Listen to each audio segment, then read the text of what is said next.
saya Ira Ayu Agustin dari Prodi Pendidikan Ekonomi Universitas Jember. Materi yang akan kita bahas kali ini yaitu materi pasar. Nah, pada materi pasar ini, di dalamnya terdapat beberapa topik.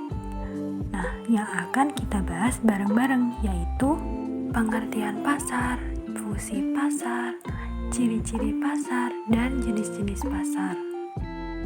Apa sih pasar itu? Pasar adalah salah satu dari berbagai sistem, institusi, prosedur, hubungan sosial, dan infrastruktur di mana manusia menjual barang, jasa, dan tenaga kerja untuk orang-orang dengan imbalan uang. Pasar juga memiliki beberapa fungsi. Apa saja sih fungsi pasar? Fungsi pasar yang pertama yaitu pasar sebagai sarana menyalurkan hasil produksi. Yang kedua yaitu pasar sebagai tempat melakukan promosi suatu produk baru. Selanjutnya yaitu pasar sebagai sarana mendapatkan barang dan jasa sesuai dengan kebutuhan. Nah, yang selanjutnya pasar sebagai sarana mengetahui tren barang-barang yang sedang beredar di pasar. Nah, yang kelima yaitu pasar sebagai pembentuk harga atau harga keseimbangan atau harga pasar. Nah, yang terakhir yaitu pasar sebagai sarana distributor menentukan sistem distribusi yang efisien. Selanjutnya yaitu ciri-ciri pasar. Pasar juga memiliki beberapa ciri-ciri yang membedakan dengan yang lainnya, yaitu sebagai berikut. Dalam pasar terdapat calon pembeli dan penjual. Dalam pasar terdapat jasa ataupun barang yang akan diperjualbelikan. Di pasar juga terdapat proses permintaan dan penawaran oleh kedua pihak, yaitu penjual dan pembeli.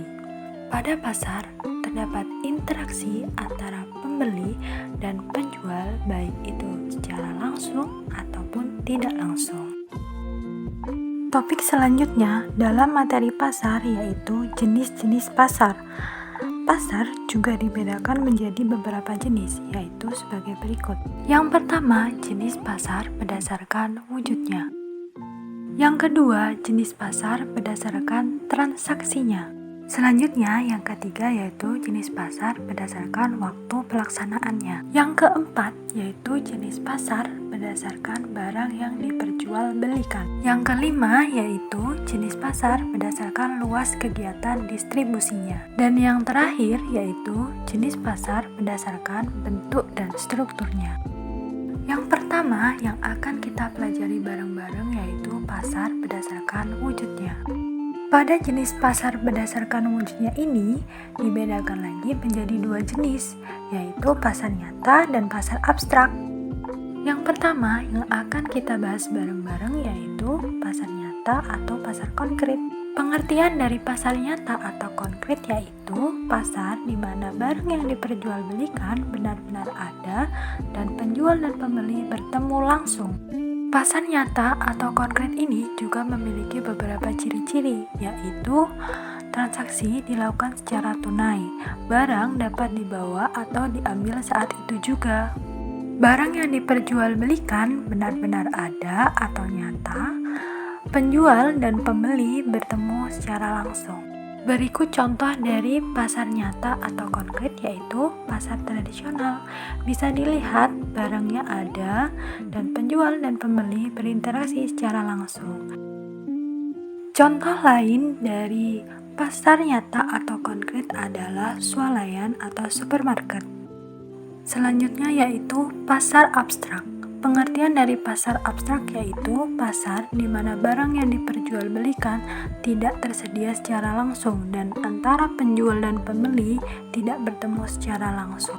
Ciri-ciri dari pasar abstrak yaitu penjual dan pembeli berada di tempat yang berbeda dan berjauhan jaraknya. Transaksi dilandasi oleh rasa saling percaya. Barang yang diperjualbelikan tidak tersedia, hanya contoh saja, dan transaksi dilakukan dalam partai besar. Berikut contoh dari pasar abstrak, yaitu pasar online seperti Shopee Mall dan pasar modal. Jenis pasar selanjutnya yaitu pasar berdasarkan transaksinya. Nah, pada jenis pasar ini dibedakan lagi menjadi dua macam, yaitu pasar tradisional dan pasar modern. Pasar tradisional. Pasar tradisional yaitu merupakan pasar yang dimana para pembeli dan penjual dapat saling tawar-menawar secara langsung. Nah, sesuai dengan namanya, transaksi pada pasar ini masih bersifat tradisional. Biasanya, barang yang diperjualbelikan pada pasar ini adalah barang kebutuhan pokok sehari-hari. Selanjutnya yaitu pasar modern. Pasar modern merupakan pasar yang di dalamnya terdapat berbagai macam barang diperjualbelikan dengan harga yang sudah pas dan dengan layanan sendiri. Transaksi pada pasar ini dilakukan secara tidak langsung, di mana pembeli melihat label harga, kemudian langsung dibayar sesuai dengan label yang tercantum. Berikutnya yaitu jenis pasar berdasarkan waktu pelaksanaannya. Jenis pasar ini dibedakan lagi menjadi 5 macam, yaitu pasar harian, pasar mingguan, pasar bulanan, pasar tahunan, dan pasar temporer. Yang pertama yang akan kita bahas yaitu pasar harian. Pasar harian merupakan pasar yang berlangsung setiap hari, artinya tidak pernah tutup atau selalu buka. Penjual akan menjual dagangannya setiap hari, dan pembeli dapat membeli setiap hari pula. Biasanya barang yang dijual yaitu barang kebutuhan pokok sehari-hari. Contoh dari pasar harian yaitu Pasar Tanjung yang ada di Kabupaten Jember. Selanjutnya yaitu pasar mingguan. Pasar mingguan merupakan pasar yang berlangsung hanya setiap 1 minggu sekali. Contoh dari pasar ini yaitu pasar Sunday Morning yang ada di UGM. Berikutnya yaitu pasar bulanan. Pasar bulanan merupakan pasar yang berlangsung setiap 1 bulan sekali. Umumnya barang yang diperjualbelikan adalah barang-barang tertentu dan dalam jumlah yang banyak. Nah, pembelinya bukan hanya konsumen saja, akan tetapi pedagang juga, yang kemudian barangnya akan dijual kembali di tokonya. Salah satu contoh dari pasar bulanan ini yaitu pasar barang antik. Selanjutnya yaitu pasar tahunan. Pasar tahunan merupakan pasar yang paling jarang muncul, diselenggarakan hanya setahun sekali dalam event tertentu dan biasanya di kota-kota besar saja. Biasanya, pasar ini dimanfaatkan oleh produsen untuk memperkenalkan produk barunya. Nah, contoh dari pasar tahunan yaitu Pasar Raya Jakarta atau PRJ. Berikutnya yaitu pasar temporer. Pasar temporer merupakan pasar yang tidak terikat tempat karena kegiatan jual belinya bisa diadakan di mana saja dan hanya akan muncul di waktu-waktu tertentu. Contoh dari pasar temporer ini yaitu bazar buku murah dan bazar sembako murah. Jenis pasar berikutnya yaitu pasar berdasarkan barang yang diperjualbelikan.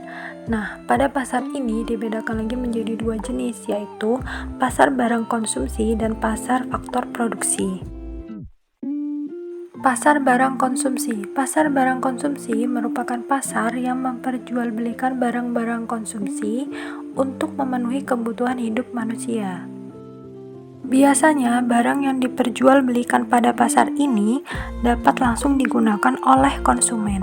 Contoh dari pasar barang konsumsi yaitu pasar beras dan pasar buah. Berikutnya yaitu pasar faktor produksi. Pasar faktor produksi merupakan pasar yang memperjualbelikan beberapa faktor produksi yang berguna bagi kelancaran proses produksi.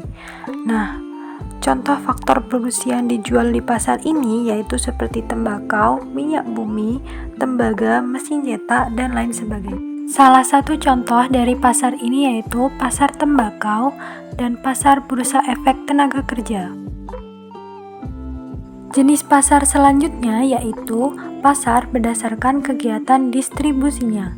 Nah, pada jenis pasar ini dibedakan lagi menjadi 4 macam, yaitu pasar setempat, pasar daerah, pasar nasional, dan pasar internasional.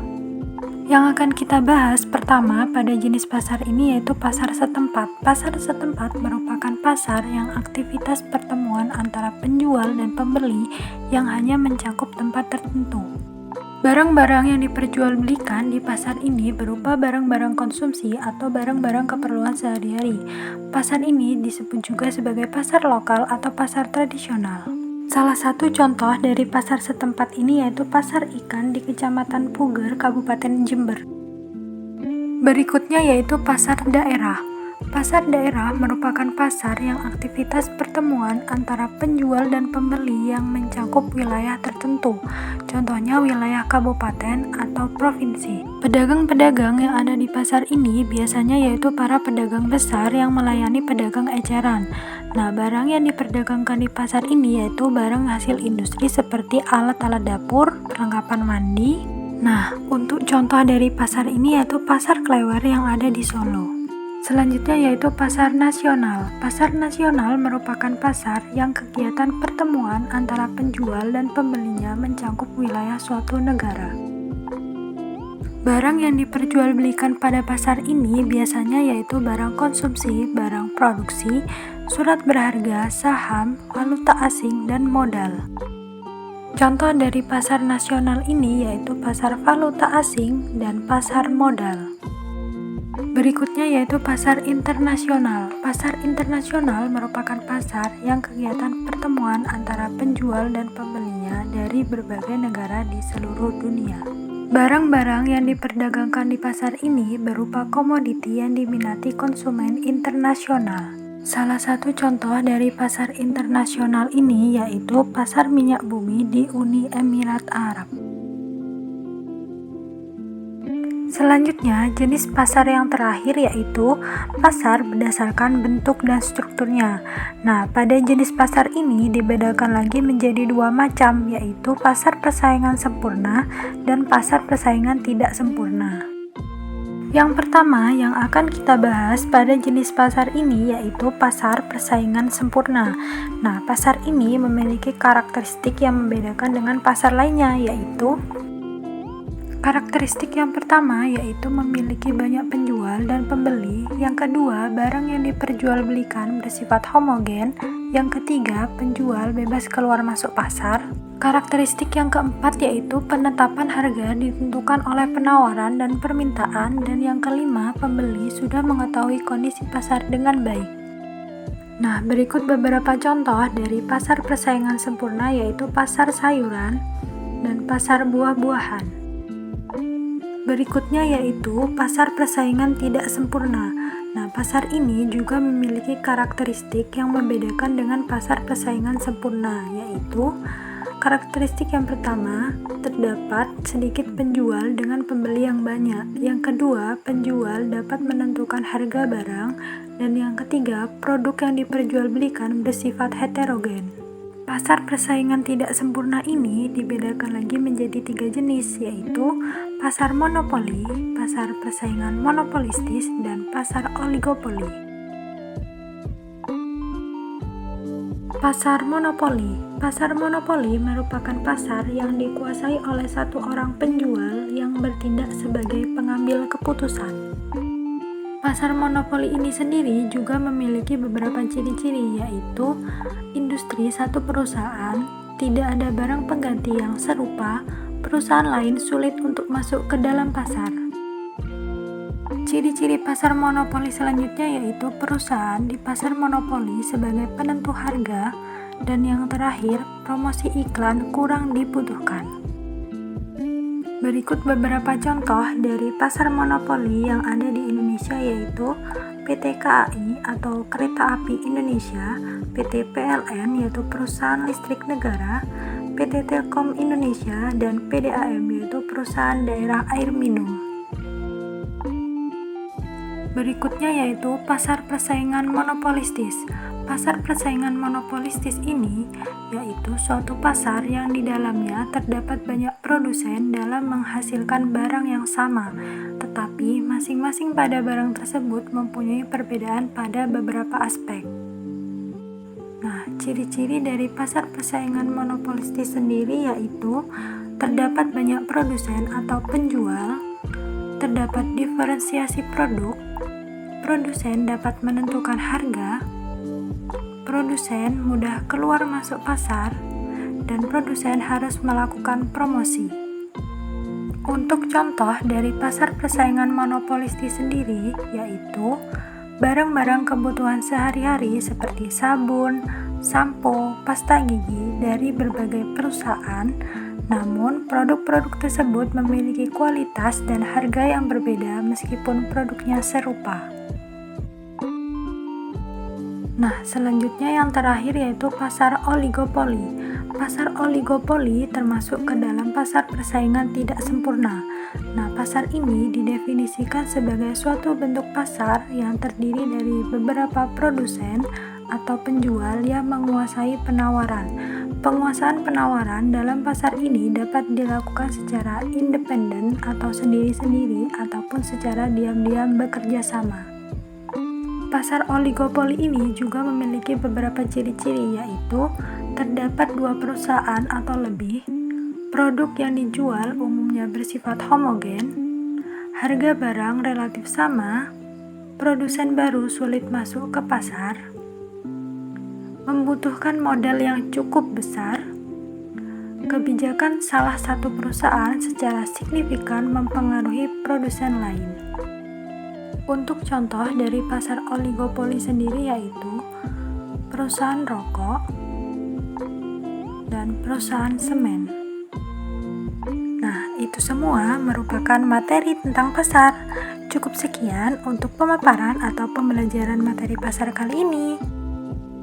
Selanjutnya, untuk mengukur pemahaman atas materi yang telah saya jelaskan tadi, adik-adik bisa mengerjakan kuis yang telah saya sematkan di kolom deskripsi. Oke, untuk pembelajaran ekonomi kali ini cukup sampai di sini dulu ya. Semoga video ini dapat bermanfaat untuk adik-adik semua. Baik, saya akhiri. Wassalamualaikum warahmatullahi wabarakatuh. Sampai jumpa di video pembelajaran selanjutnya.